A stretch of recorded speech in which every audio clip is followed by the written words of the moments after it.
As the previous video mentioned, more research needs to be done on the health effects of screen time, but we can start seeing some trends that can help us reflect on how we personally use our screens.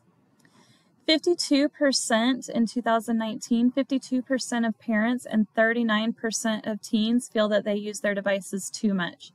But it completely flipped from 2016. It's a big increase for parents when only 29% believe they use their devices too much, while the teen number decreased with 61% of teens believing they use their devices too much in 2016.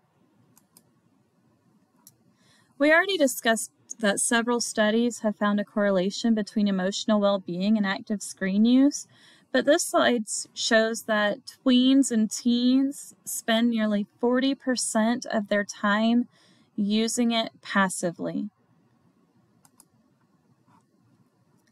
45% of parents and 39% of teens feel addicted to their phones. 91% of parents and 89% of teens check their phones several times a day, and 42% of parents and 43% of teens check their phones at least a few times per hour. The American Academy of Pediatrics recommends all screens be turned off at least 30 minutes before bedtime, yet 70% of teens and 61% of parents report checking their device within 30 minutes of bedtime.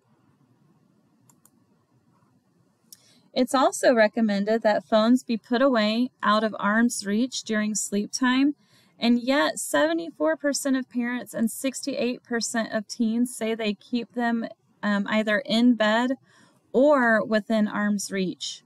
Personally, my husband and I decided a long time ago that we were going to get rid of this as an issue, and we actually now keep our phones in the hallway away from our bedroom and have both found that we sleep much better.